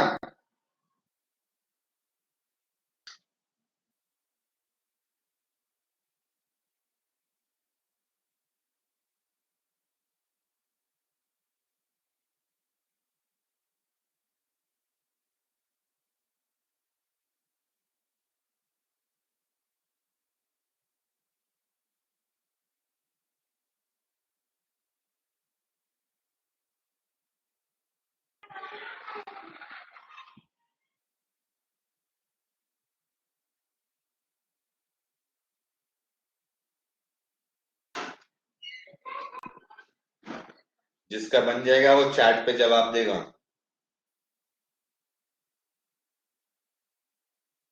हाँ, अगर आप लोग अप्रोच नहीं ले पाएंगे तो हमें ये भी बताना कि सर अप्रोच लेने में मुश्किल हो रही है।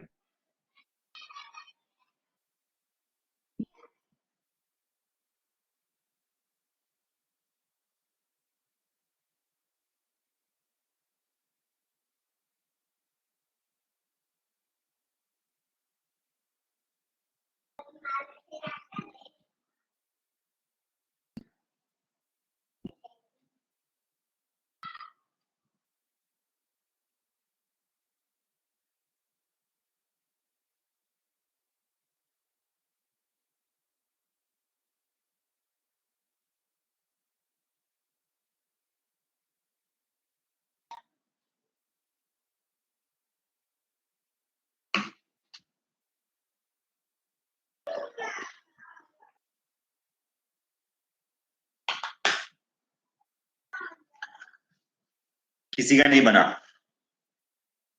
तो मेरे पास एक मिक्सचर है जिसमें आपके सामने कॉपर ऑक्साइड है और Cu2O है। तो यहाँ पर कॉपर का ऑक्सीडेशन नंबर +1 है, यहाँ पे +2 है, तो +2 वाला है और +2 वाला निकालना ही है।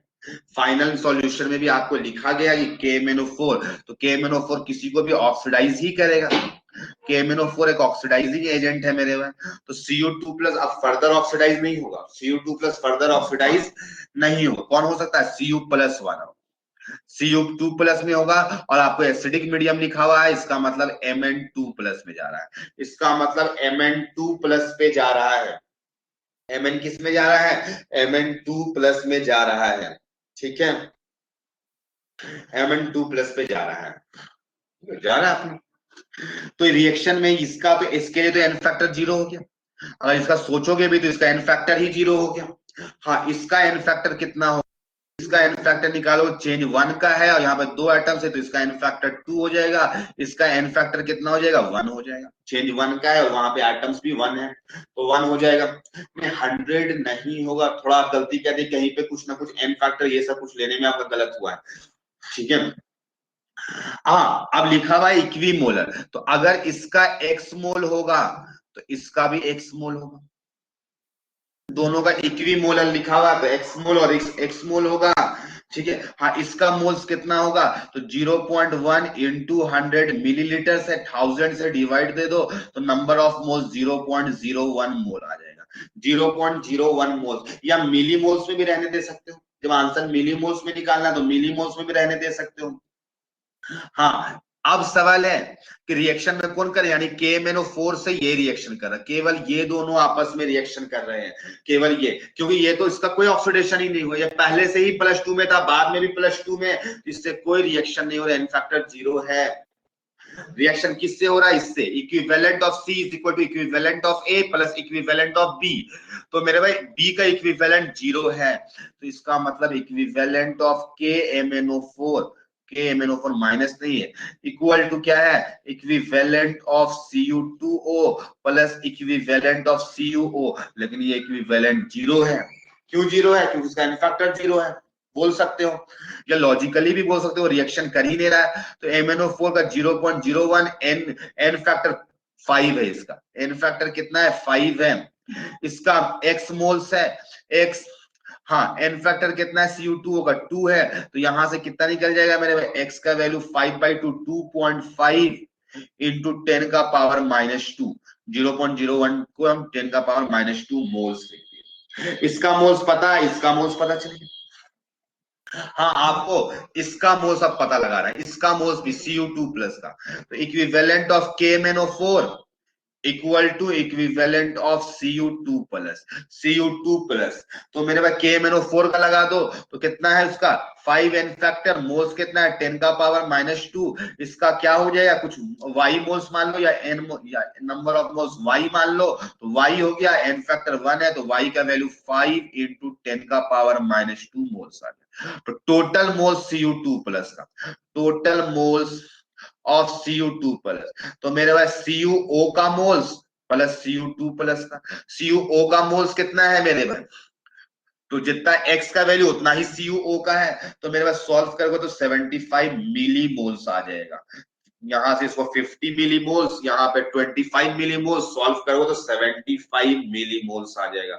75 मिली, क्योंकि यहाँ पर भी कॉपर +2 में ही है और ये रिएक्शन ने क्या किया था, तो 25 मिली मोल्स, हाँ x मिली मोल्स जो था, x मोल्स था, ये वाला रिएक्शन किया, ये वाला नहीं किया, तो ये तो बच गया कॉपर +2 और ये कॉपर +2 बच गया फाइनली, तो x + y कर, ठीक है। तो मेरे भाई इस टाइप से तुम्हें क्वेश्चन बनाना होगा, तो इस टाइप से क्वेश्चन आएगा मिक्सचर का, तो हम सिखाए तुम्हें इस टाइप का क्वेश्चन में, तुम्हें कोई कंफ्यूजन नहीं होना चाहिए। हम तुमको हर टाइप का प्रॉब्लम से हम मिला दे रहे हैं, हर टाइप का प्रॉब्लम से तुम्हें मिला दे रहे हैं। हाँ, आपको होमवर्क मिलेगा, उस सारे क्वेश्चन को बना लेना, कोशिश करना कि आज के आज बना लेने का, आज के आज बना लेने की कोशिश करना,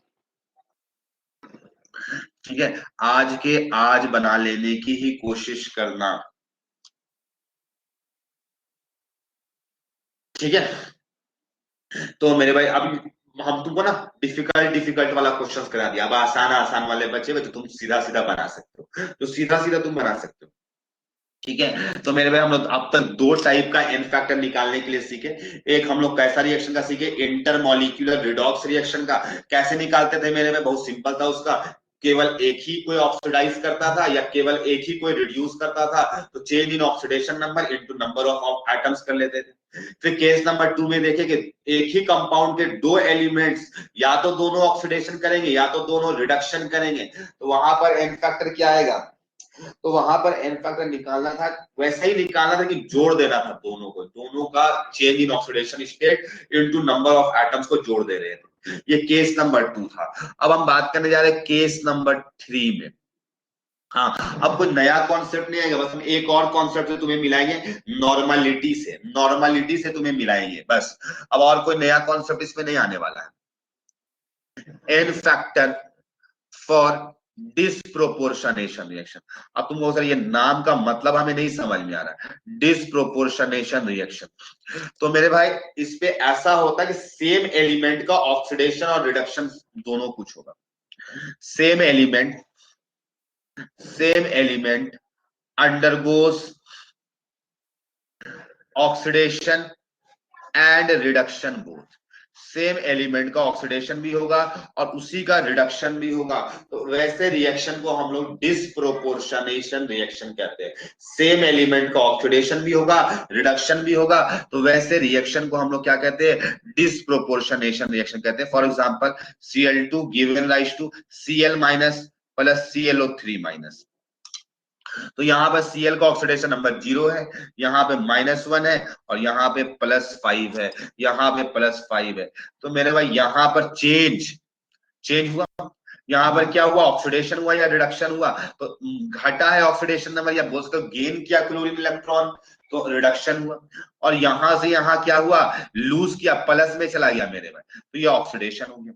तो ऑक्सीडेशन हो रहा है और रिडक्शन दोनों कुछ हो रहा है, यानी डिसप्रोपोर्शनेशन रिएक्शन में क्या चीज होता है कि सेम एलिमेंट का एक बार ऑक्सीडेशन हुआ और एक जगह पर रिडक्शन हुआ, तो ऐसे केसेस में कैसे सवाल को बनाते हैं वो चीज हम तुम्हें बताना चाहिए। तो मेरे पास फॉर एग्जांपल इसका एक एग्जांपल के थ्रू ले रहे हैं, जैसे फॉर एग्जांपल कोई ए एलिमेंट है, इसका ऑक्सीडेशन भी होगा और इसी का रिडक्शन भी होगा, N1 प्लस और N2 minus, N1 plus plus of N2 minus, मतलब ऑक्सीडेशन नंबर चेंज, एक जगह पे ऑक्सीडेशन हुआ यहाँ पर N1 प्लस में और N2 माइनस में रिडक्शन हो गया, ठीक है। तो क्या करना है ना, इसको ऐसे को पहले तो इलेक्ट्रॉन वाला मेथड बताएं, क्योंकि वो पता होना चाहिए कि तुम कहीं भी बना लो सवाल को, मान लो तुम भूल गया कि डिसप्रोपोर्शनेशन रिएक्शन कैसे निकालते थे, जब सेम एलिमेंट का ऑक्सीडेशन ही हो रहा है तब कैसे निकालते थे, सेम एलिमेंट का रिडक्शन हो रहा है कैसे निकालते थे। इलेक्ट्रॉन वाला अगर बेसिक पता होगा ना, तुम कभी भी सवाल को बना लोगे, इसलिए पहले बेसिक को हम बताते हैं। तो फर्स्ट क्या करो ना, divide the reaction reaction into oxidation half and reduction half, oxidation and reduction half, oxidation half and reduction half, divide कर दो रिएक्शन को ऑक्सीडेशन हाफ में और रिडक्शन हाफ में कर दो। तो ऑक्सीडेशन हाफ कौन सा हो जाएगा मेरे भाई, ये ऑक्सीडेशन हाफ है और ये वाला रिडक्शन हाफ, तो ये OH लिख देते हैं, इसको RH लिख देते हैं, जिसमें रिडक्शन हो रहा है उसमें रिडक्शन हाफ, जो ऑक्सीडेशन हो रहा है ऑक्सीडेशन हाफ। तो पहले ऑक्सीडेशन हाफ अभी लिखने का मन कर रहा है, तो A से AN1 प्लस, हाँ यहाँ पे नंबर ऑफ एटम्स बराबर है तो बराबर है, कोई दिक्कत नहीं। रिडक्शन हाफ में क्या हो जाएगा, AN2 माइनस में कन्वर्ट हो रहा है, किस में कन्वर्ट हो रहा है, N2 माइनस में कन्वर्ट हो रहा है। ठीक है मेरे भाई, एटम्स बैलेंस है, यस दोनों साइड में एक एक एटम है, इधर भी एक एक का एटम है, हाँ लेकिन चार्ज बैलेंस नहीं, यहाँ पे प्लस चार्ज है तो यहाँ पे N1 इलेक्ट्रॉन जोड़ना पड़ेगा ताकि ओवरऑल न्यूट्रल हो जाए। यहाँ पे निगेटिव चार्ज है, एटम्स बैलेंस है तो यहाँ पे N2 इलेक्ट्रॉन्स जोड़ना होगा। हाँ हमको ये करना होगा कि जितना इलेक्ट्रॉन इसमें है उतना ही इलेक्ट्रॉन्स इसमें हो जाए, तो क्या करना पड़ेगा, जिससे कि मैथमेटिक्स में लीनियर इक्वेशन में कैसे मल्टीप्लाई कर देते हैं, N2 से मल्टीप्लाई कर देंगे ताकि दोनों का इलेक्ट्रॉन जोड़ने के बाद कट जाए, इसको N1 से मल्टीप्लाई कर देंगे तो N1 N2 इलेक्ट्रॉन, यहाँ पे N1 N2 इलेक्ट्रॉन कट जाएगा दोनों, ये इक्वल टू की तरह काम करता है रिएक्शन में। हाँ लेकिन A भी मल्टीप्लाई होगा तो N2A ऊपर आ जाएगा, नीचे में N1A आ जाएगा, इलेक्ट्रॉन्स कट जाएगा, इलेक्ट्रॉन्स कट जाएगा और साथ में N2A N1 प्लस आ जाएगा और N1A N2 माइनस आ जाएगा। ठीक है N2A N1 प्लस आ जाएगा, N1A N2 माइनस आ जाएगा। ठीक है ऐसा आ जाएगा, ऐसा आ जाएगा मेरे भाई। ठीक है हाँ यहाँ पर तुम कैसे, तो सर इसमें तो अकेले ए था, रिएक्शन मेन रिएक्शन में अकेले ए था, यहाँ पे तो दो दो ए लग रहा है, अरे नहीं, सो कॉमन ले लो, ए और N1 प्लस N2 कॉमन आ जाएगा, given rise to A N1 plus N1A N2 minus. हाँ यहाँ पे एन फैक्टर निकालना है, कैसे निकालेंगे मेरे, कैसे निकालेंगे, तो एन फैक्टर निकालने का मेथड होता है कितना इलेक्ट्रॉन्स पर मॉलिक्यूल, तो यहाँ पे ए का कितना मॉलिक्यूल्स है, N1 प्लस N2 मॉलिक्यूल्स है, टोटल इलेक्ट्रॉन्स कितना का एक्सचेंज हुआ, N1 N2 इलेक्ट्रॉन्स एक्सचेंज हुआ है, टोटल इलेक्ट्रॉन्स कितना एक्सचेंज हुआ है, तो N1 into N2 electrons exchange हुआ है पर मॉलिक्यूल, इलेक्ट्रॉन वाले केस में पर मॉलिक्यूल निकालना होता है, तो N1 N2 एक्सचेंज हुआ, लेकिन पर मॉलिक्यूल कितना हो जाएगा, डिवाइड करना पड़ेगा N1 प्लस N2 से, इसके लिए भी तो एक्सचेंज तो उतना ही का हुआ है N1 N2, लेकिन N2 से डिवाइड देना पड़ेगा तो N2 N2 कट के N1 आ जाएगा, यहाँ पे इसी तरीके से एन फैक्टर कितना आ जाएगा, फाइनली N2 आ जाएगा, N2 आ जाएगा। ठीक है आ गया तो आ गया, आ गया तो आ गया, तो हमें क्या, कोई हमें बताएगा कि इसका ये इलेक्ट्रॉन वाला मेथड लेकिन बहुत लंबा है, मेरे से शॉर्टकट मेथड बता देते हैं, क्योंकि इतना तुम करते रहोगे तो बहुत टाइम लग जाएगा, तो तुम पहले शॉर्टकट बता देते हैं, शॉर्टकट से ही तुम लोग बनाना। ठीक है शॉर्टकट से ही बनाना, तो क्या करना ना, इसी रिएक्शन से हम समझाने की कोशिश करेंगे। देखो तुम्हारा क्या आया था, N1 plus N2A given rise to N2A N1 plus और N1A N2 माइनस, ये आया, ये आया। ठीक है ये आया। हाँ मेरे भाई अगर देखो यहाँ पे ए का ऑक्सीडेशन नंबर 0, यहाँ पे ए का N1 प्लस, यहाँ पर N2 माइनस, तो यहाँ पे कितना का चेंज हुआ है मेरे भाई, N1 का चेंज हुआ है, यहाँ पर कितना का चेंज हुआ है, N2 का। ऑक्सीडेशन नंबर देख रही है, N1 सामने वाला मत देख लेना, हम सिर्फ चार्ज को देख रहे हैं, अभी चार्ज को देख रहे हैं, तो पता है क्या होता है, तुम देखो अच्छा से, तो यही N1 N2 मल्टीप्लाइड है divided by N1 plus N2 आया था, तुमको ऐसा कुछ नहीं लग रहा है मेरे, तो पता है इसका एन फैक्टर कैसे निकाला जाता है, इसका एन फैक्टर जो होता है, इसका एन फैक्टर जो होता है कैसे होता है, N oxidation, N factor oxidation into N factor reduction, into N factor reduction by N factor oxidation plus N factor reduction, ऐसे होता है। बहुत अजीब टाइप का तुमको लग रहा होगा, मेरे लिखने में लगता है अजीब टाइप का, वैसे है कुछ नहीं। तो मेरे पास एन फैक्टर ऑक्सीडेशन का कितना है, यहाँ पर निकाल लेते हैं इसका, एन फैक्टर इसका कितना है मेरे पास, तो ये ऑक्सीडेशन हुआ तो N1 का चेंज हुआ, एटम्स कितना है, एक ही है तो N1 हो जाएगा, जो कि आया भी था पहले। इसका कितना है मेरे भाई, तो ऑक्सीडेशन का, ये ऑक्सीडेशन का एन फैक्टर है, तो एन फैक्टर ऑक्सीडेशन का N1 आ गया, एन फैक्टर रिडक्शन का N2 का चेंज है, एटम्स कितना है, एक ही है तो N2 ही हो जाएगा, ये रिडक्शन का है, तो ऑक्सीडेशन और रिडक्शन दोनों का एन फैक्टर तुमको नोन है, नीचे में पुट कर दो, जोड़ के आंसर आ जाएगा, जोड़ के आंसर आ जाएगा।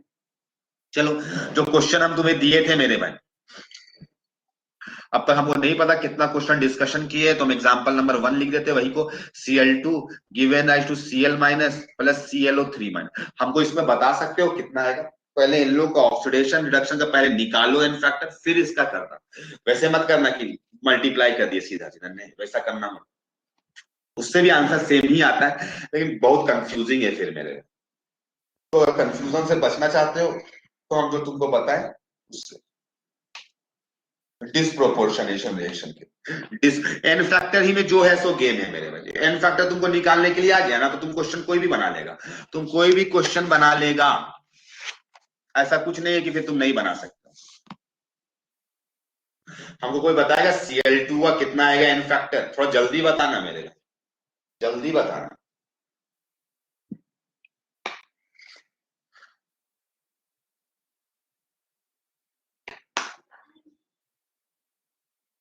चलो देखते हैं। सिंस यहां से जीरो से कितना हुआ, 1 का चेंज हुआ, यहाँ पे जीरो से 5 का चेंज हुआ, अभी लिखे थे मेरे में चेंज 5 का हुआ।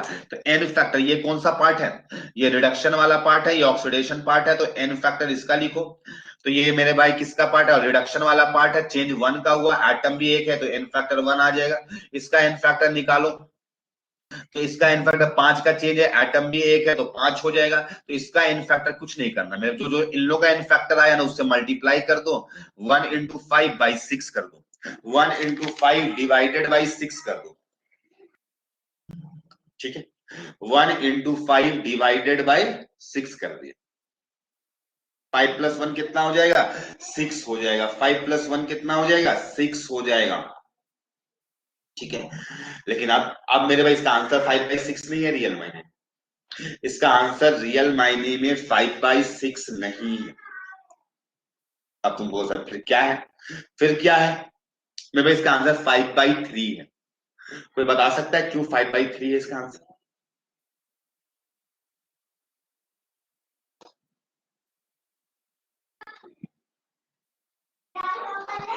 कोई कुछ जवाब नहीं दे रहा है मेरे भाई। यहाँ पे क्लोरीन के 2 एटम्स है, तो 2 से मल्टीप्लाई करो तो कितना आ जाएगा, 5/3, 5 बाई कितना आ जाएगा, 3/3 हो जाएगा। चलो, अच्छा इन लोगों का भी निकाल लो मेरे भाई, तो इसका तो कोई दिक्कत नहीं है, एन फैक्टर कितना का आएगा, चेंज कितना निकाल ही तो लिए मेरे लाल पेन से, तो उसी का लिखे थे, सॉरी। चलो मेरे भाई क्वेश्चन दे रहे P4 PH3 plus of H3PO4, PH3 plus HTPO4 तीनों का बताओ कॉमा दे करके, ऑक्सीडेशन नंबर तीनों का बताओ कॉमा दे करके।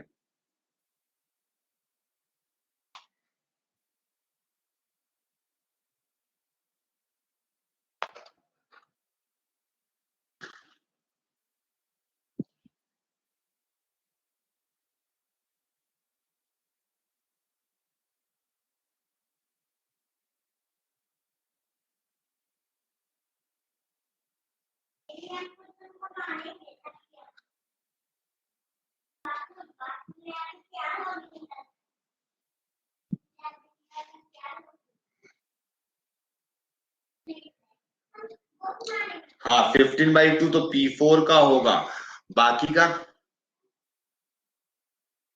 सबसे निकल जाना चाहिए।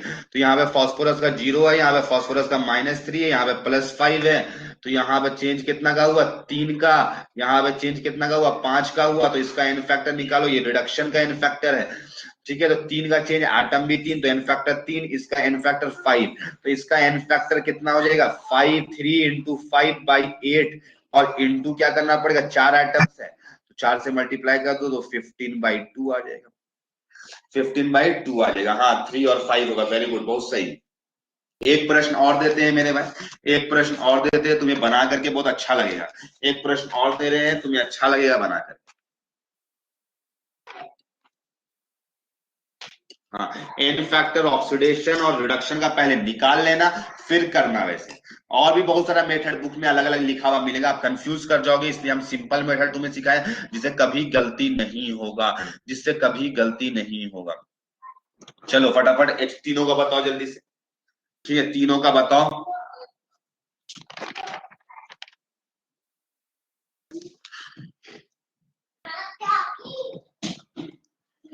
तीनों का बताओ जल्दी से, थोड़ा फास्ट बताना। H2O2 given rise to H2O plus O2, हम थोड़ी देर पहले भी लिखे थे, ये डिसप्रोपोर्शनेशन रिएक्शन है, डिसप्रोपोर्शनेशन रिएक्शन है।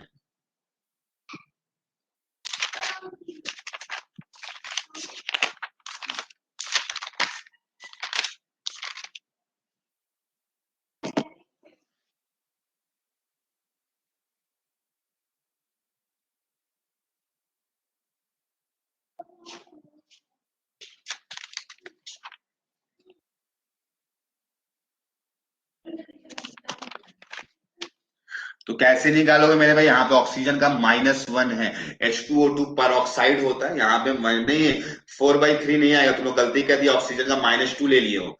नहीं, H2O2 में ऑक्सीजन का कितना होता है, -1 होता है, ये याद रखना पड़ेगा, खैर बता देना चाहिए था। ठीक है, अब नहीं बताया कोई दिक्कत नहीं, यहाँ पे -2 है, यहाँ पे 0 है, तभी डिस्प्रोपोर्शनेशन होगा। तो यहाँ पे चेंज एक का आया, यहाँ पर भी चेंज एक का ही आया है, तो एन फैक्टर निकालो, तो यहाँ पर एन फैक्टर एक आएगा, यहाँ पर भी एन फैक्टर, लेकिन यहाँ पे 2 आ जाएगा क्योंकि 2 एटम्स है। ठीक है, 2 एटम्स है, 2 आ जाएगा, इसका कैसे निकालेंगे, तो 1 × 2, नहीं नहीं यहाँ पर तो गेम हो जा रहा है थोड़ा, 1 × 2 और डिवाइडेड बाई 3 हो जाएगा, 1 + 2 3 हो जाएगा, और इसको फिर 2 से मल्टीप्लाई करो तो 4/3, जो कि तुम लोग सही बोल रहे हो, बट इसका आंसर मेरे में 1 है, इसका 1 है, कहीं पे कुछ गलती हो रहा है क्या हम लोग का, एन फैक्टर वैसे तो सही है, इसको एक बार हमको चेक करना पड़ेगा, H2O2 का आंसर 1 दिया गया है, लेकिन है तो 4/3 आ रहा है, सॉल्व करके 4/3 आ रहा है।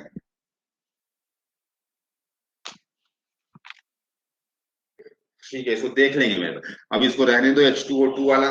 ठीक है, जो हम लोग का जो आ रहा है वही रहने दो अभी। ठीक है, जो आ रहा है वही रहने दो।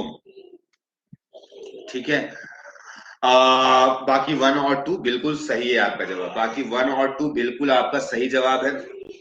चलो ठीक है, ये सारी बातें हो गई। अब हम बात करते हैं यहाँ पर नॉर्मलिटी। मेरे भाई मोलैरिटी का कोई हमें फॉर्मूला बताएगा, मोलैरिटी का चैट पे कोई हमें मोलैरिटी का फॉर्मूला बताएगा।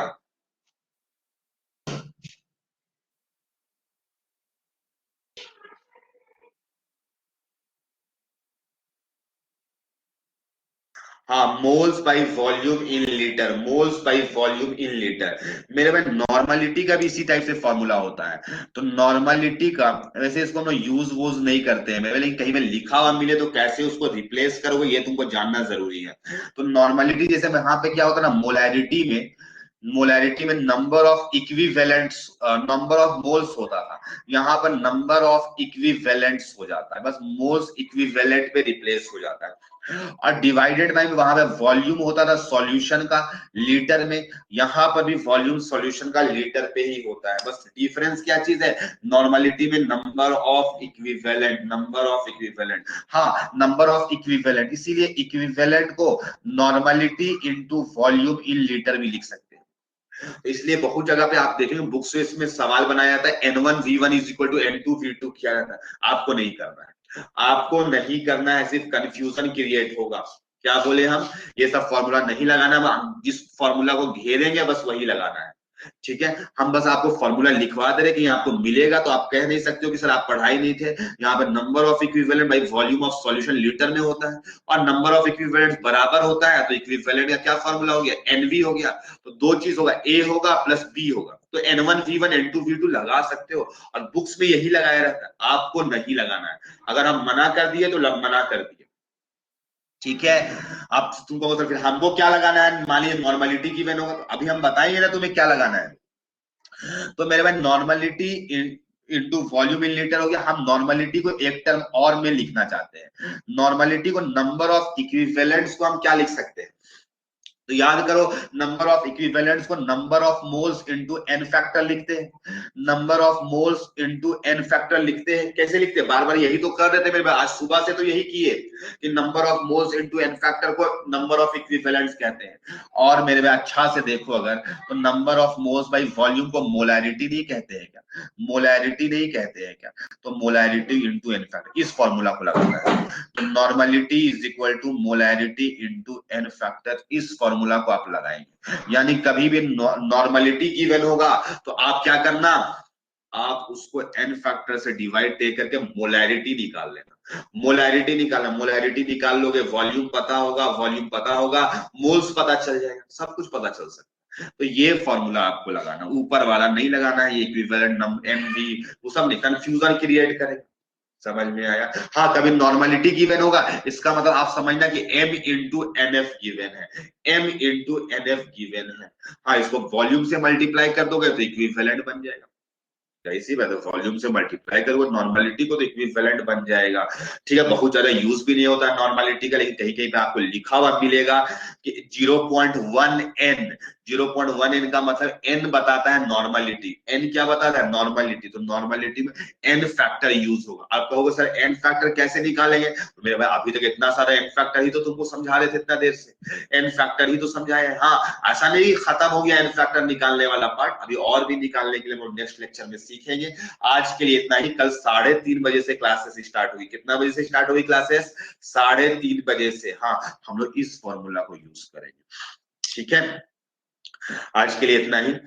ठीक है, कल सबको टाइमिंग याद है ना? कल का 3:30 बजे, 1:30 बजे से क्लास का टाइमिंग लगा हुआ, वो 3:30 बजे स्टार्ट होगी। आज यहीं पे रोक देते हैं। हाँ, आपको हम एक चीज बताया था, होमवर्क देंगे आपको, एक शीट होगा, उसी पीडीएफ में आपको अलग से अटैच करके देंगे, पीडीएफ के फॉर्म में। आप उस सारे क्वेश्चंस को बना लेना। इतना ही सारा कॉन्सेप्ट यूज होगा, इतना ही, जितना हम तुमको पढ़ाए उतना ही यूज होगा। कुछ 9 क्वेश्चंस होंगे, उसमें से 2-3 प्रश्न हम तुम्हें करा दिए क्लास में। ठीक है, कौन कौन प्रश्न है हमें नहीं पता, ठीक है, क्योंकि हम शीट देख के तो नहीं करा रहे थे, तो उसमें से कुछ क्वेश्चंस कराए हैं। ठीक है, अब क्या करना, बाकी जो क्वेश्चंस होंगे उसको बना लेना है। आज के लिए इतना ही, फिर हम लोग कल मिलेंगे 3:30 बजे। ठीक है, ओके, थैंक यू स्टूडेंट्स।